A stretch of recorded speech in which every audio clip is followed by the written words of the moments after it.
Ang pagpapatupad sa buong riyon ng pinaigting ng mga operasyon laban sa illegal na droga ng tanggapan ng Pulisya ng Police Regional Office Cordillera District Division of Brucar ay nagresulta sa pagkakumpiska ng mahigit na 10.8 milyon na halaga ng illegal na droga at pagkaaresto ng 2 drug personalities sa isang linggong operasyon na isinagawa mula ika-17 hanggang 23 ng Nobyembre taong kasalukuyan. Ayon sa mga ulat mula sa Regional Operations Divisions ng Brucar, isang kabuang 22 operasyon ang isinagawa sa buong linggo na ito ay binubuo ng pagkapuksa ng marijuana, isang bypass operations at isang pagpapatupad ng search warrant.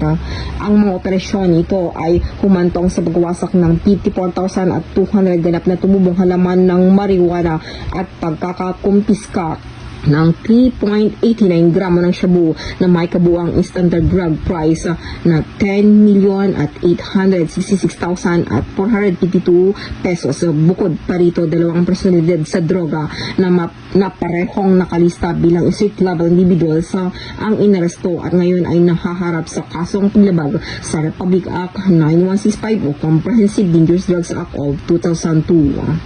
Ang mga nagawang ito ay nagpapakita ng matataga na pangako ng Brucar sa pagsugpo sa mga illegal na aktibidad na droga na pinalakas ng mga estrahitikong operasyon, epektibong koordinasyon sa pagitan ng mga ahensya at patuloy na kooperasyon mula sa mga lokal na unit ng pamahalaan at mga kasosyo sa komunidad.